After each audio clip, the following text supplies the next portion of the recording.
केंद्र की संसदीय समिति रिपोर्ट में यह खुलासा हुआ है कि देश में शिक्षकों के लगभग 10 लाख पद खाली हैं। सोचिए, 10 लाख पद खाली हैं लेकिन रिक्रूटमेंट नहीं हो पा रहे हैं। केंद्रीय विद्यालय में काफ़ी लंबे समय से रिक्रूटमेंट नहीं हुआ है, एनवीएस में भी काफ़ी लंबे समय से रिक्रूटमेंट नहीं हुआ है।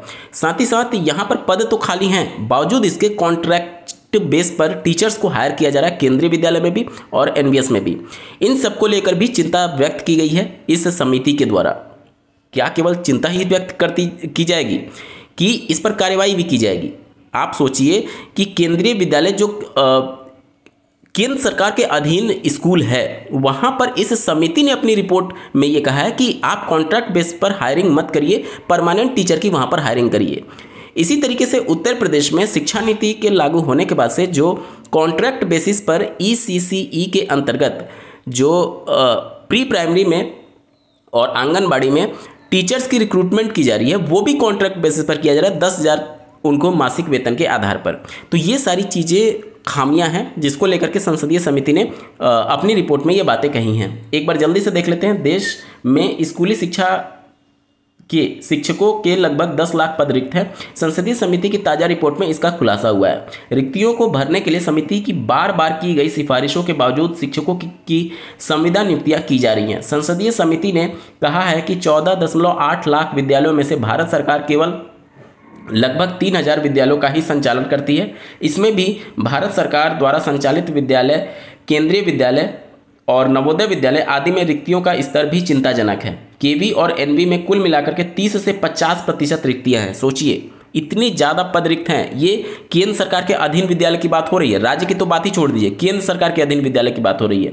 उसमें 30 से 50% रिक्तियाँ बताई गई हैं। समिति ने अपनी रिपोर्ट में सिफारिशों को दोहराते हुए स्कूल शिक्षा एवं साक्षरता विभाग को निर्देश दिया है कि वह भारत सरकार द्वारा संचालित विद्यालयों जैसे कि केंद्रीय विद्यालय और नवोदय विद्यालय आदि में शिक्षकों के रिक्त पदों को संविदा शिक्षकों के स्थान पर नियमित और स्थायी शिक्षकों की नियुक्तियों के माध्यम से 31 मार्च 2026 से पहले भर ले। तो ये बार बार सिफारिश की जा रही है लेकिन इस पर अमल नहीं किया जा रहा है। अब केंद्र सरकार राज्यों को बोलती है, केंद्र सरकार अपने खुद के केंद्रीय विद्यालय और नवोदय विद्यालय में परमानेंट टीचर की हायरिंग नहीं कर रही है, तो राज्य सरकार कैसे उसको मानेंगे कि आप राज्यों में निर्देश दे देते हैं? कैसे मानेंगे जब आप अपने स्तर पर जो आपके अधीन विद्यालय हैं उसमें ही नहीं कर पा रहे हैं, उसमें जब कॉन्ट्रैक्ट बेसिस पर कर रहे हैं तो राज्य इस बात को कैसे गंभीरता से लेंगे?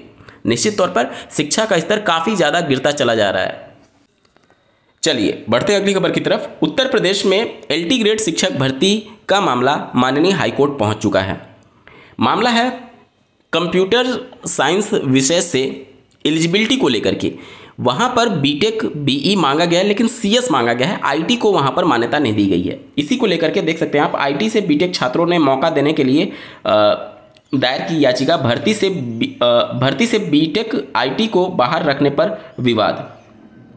यहाँ पर यह कहा गया है कि राजकीय माध्यमिक विद्यालयों में कंप्यूटर विषय की LT ग्रेड भर्ती से बीटेक IT योग्यताधारी अभ्यर्थियों को बाहर रखने पर विवाद हो गया है। इन अभ्यर्थियों ने हाईकोर्ट में याचिका दायर कर भर्ती में शामिल करने का अनुरोध किया है। याचिका करने वाले अभ्यर्थियों का कहना है कि बीटेक इंफॉर्मेशन टेक्नोलॉजी, जिसे आप शॉर्ट फॉर्म में IT के नाम से जानते हैं, स्नातकों को LT ग्रेड भर्ती के लिए पात्रता से बाहर करने का फैसला संविधान के खिलाफ है। अपील की है कि उत्तर प्रदेश अधीनस्थ शिक्षा सेवा नियमावली 2024 को भी अवैध घोषित किया जाए। आग्रह किया गया कि विज्ञापन और नियम को रद्द करते हुए बीटेक IT स्नातकों को भर्ती प्रक्रिया में शामिल किया जाए।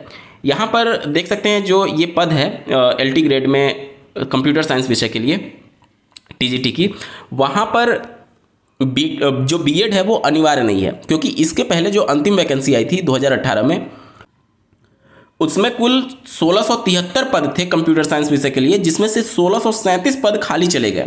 क्योंकि ये एक प्रोफेशनल कोर्स है और बहुत कम देखा गया है कि प्रोफेशनल कोर्स के बाद, मतलब बीटेक के बाद, लोग BEd में जाते हैं। क्योंकि यहाँ पर चूंकि सब्जेक्ट कॉम्बिनेशन का पेंच फंसता है, इस वजह से लोग अगर बीटेक के बाद शिक्षा के क्षेत्र में जाना चाहते हैं तो वो DLED में एडमिशन लेते हैं। अधिकांश केसों में ये देखा गया है। और बीटेक के बाद से बीएड करने वालों की संख्या काफ़ी कम होती है। तो ऐसे कैंडिडेट जो कि CS से बीटेक भी हो और BEd भी हो, वो बहुत कम थे और इसी वजह से केवल 36 ही टीचर वहाँ पर मिल पाए 2018 लास्ट वैकेंसी में। इसी वजह से 2025 में जो LT ग्रेड की शिक्षक भर्ती कंप्यूटर साइंस विषय के लिए है, उसमें BEd को अधिमानी अर्हता के तौर पर रखा गया है। यानी कि सभी कैंडिडेट जो बीटेक हैं सीएस से वो एलिजिबल हैं, भले वो बीएड किए हैं या नहीं। अगर वो बीएड होंगे तो उनको वरीयता दी जाएगी, एक तरीके से प्रेफरेंशियल एजुकेशनल क्वालिफिकेशन के तौर पर उसको माना गया है। उत्तर प्रदेश में एक याचिका की सुनवाई करते हुए माननीय सुप्रीम कोर्ट ने राज्य सरकार की याचिका को खारिज कर दिया है। मामला ये था कि उत्तर प्रदेश में प्राइमरी में जो प्रभारी प्रधानाचार्य का इंचार्ज दे दिया जाता था, उनको प्रधानाचार्य यानी कि प्रिंसिपल पोस्ट के लिए जो भत्ते मिलते हैं और जो उनको सैलरी दी जाती है, उतना वेतन ना दे करके उनको असिस्टेंट टीचर वाला ही सैलरी दिया जा रहा था। मामला पहले हाईकोर्ट पहुंचता है। हाईकोर्ट ने सीधे तौर पर निर्देश ये दिया कि जब आप उनसे प्रधानाध्यापक के पद का कार्य ले रहे हैं तो उनको शिक्षक जो सहायक अध्यापक होते हैं उनकी सैलरी क्यों दे रहे हैं, उनको प्रधानाध्यापक के बराबर की सैलरी दीजिए और जो भी भत्ते मिलते हैं उनको वो अलॉट कीजिए। वहाँ पर राज्य सरकार हार जाती है। हाईकोर्ट शिक्षकों के फेवर में फैसला दे देता है। उसके बाद से राज्य सरकार जो है वो सुप्रीम कोर्ट चली जाती है और सुप्रीम कोर्ट ने भी इसमें बुधवार को इलाहाबाद हाईकोर्ट की जो जजमेंट थी उसमें दखल देने से मना कर दिया। इसका मतलब सीधे सा ये हो गया कि इलाहाबाद हाईकोर्ट का जो जजमेंट था वो प्रभावी हो गया और यहाँ से भी राज्य सरकार जो है वो हार चुकी है। अब यहाँ से आप समझ पाएंगे कि राज्य सरकारों की कितनी बड़ी खामियां होती हैं। उन्होंने ये कहा कि हम प्रिंसिपल का काम आपसे लेंगे लेकिन सैलरी आपको हम असिस्टेंट टीचर वाला देंगे। वहीं बात पर माननीय सुप्रीम कोर्ट ने ये टिप्पणी किया कि देखिए, साफ शब्दों में सरकार ने कहा सुप्रीम कोर्ट में कि किसी भी शिक्षक को प्रशासनिक आदेश के से प्रधानाध्यापक का पद नहीं दिया गया है। सुप्रीम कोर्ट ने सुनवाई के दौरान कहा कि हम हाईकोर्ट के फैसले में दखल देने के इच्छुक नहीं हैं। पीठ ने कहा कि यदि आप प्रभारी प्रधानाध्यापक को इस पद का वेतन या भत्ता नहीं देना चाहते तो फिर नियमित प्रधानाध्यापक की नियुक्ति क्यों नहीं करते हैं। आप सोचिए कितनी शर्मनाक बात है। राज्य सरकार ये करिए कि हमने किसी प्रशासनिक आदेश, किसी गवर्नमेंट ऑर्डर के आधार पर उनको प्रधानाध्यापक का पद नहीं दिया, बस उनको मैनुअली बोल दिया गया कि आप प्रधानाध्यापक के पद पर इंचार्ज के तौर पर कार्य करेंगे। आप सोचिए कि किसी को अगर ऑफिशियल लेटर जारी हो जाता तब तो उनको सैलरी देनी पड़ती। इस वजह से ये मौखिक या फिर इस तरीके से छोटे मोटे आदेश के आधार पर ये कर दिया जाता है। लेकिन आप सोचिए कि सुप्रीम कोर्ट ने सीधे शब्दों में ये कहा कि अगर आप उनको उनका वेतन नहीं देना चाहते हैं तो इंचार्ज क्यों रख रहे हैं, परमानेंट प्रिंसिपल के पोस्ट को भरिए। बहुत शर्मनाक बात है कि आप टीचर का काम, प्रिंसिपल का काम तो ले रहे हैं लेकिन उनको सैलरी नहीं दे रहे हैं। इसी तरीके से शिक्षा मित्र आज 10,000 में गुजर बसर कर रहे हैं। अगर आप आज के डेट में एक लेबर का भी एक दिन का अगर आप चार्ज देखेंगे तो वो लगभग 500 के आसपास होता है। 500 गुणे 30 भी अगर आप कर देते हैं तो 15,000 आता है। इसका मतलब ये हो गया कि उत्तर प्रदेश में जो बच्चों को पढ़ाने का कार्य शिक्षक कर रहे हैं, जो शिक्षा मित्र हैं, वो लेबर से भी कम कमा रहे हैं। ये कितनी शर्म की बात है। नो डाउट माननीय सुप्रीम कोर्ट ने कहा है कि आप इनको परमानेंट नहीं कर सकते, शिक्षा मित्रों का समायोजन रद्द नहीं, शिक्षा मित्रों का समायोजन करते हुए, क्योंकि उनमें से कुछ शिक्षा मित्र जो हैं वो सारे पैरामीटर्स को फुलफिल नहीं करते हैं। जब पैरामीटर को फुलफिल नहीं करते हैं तो इन शिक्षा मित्रों को उस तरीके का कार्य क्यों लिया जा रहा है। अगर राज्य सरकार चाहे तो उनको जो क्लरिकल जॉब होती है जैसे BSA ऑफिस में या फिर अन्य BRC में, उन सब में उनको लगाया जा सकता है और उनको उस तरीके का सैलरी दिया जा सकता है।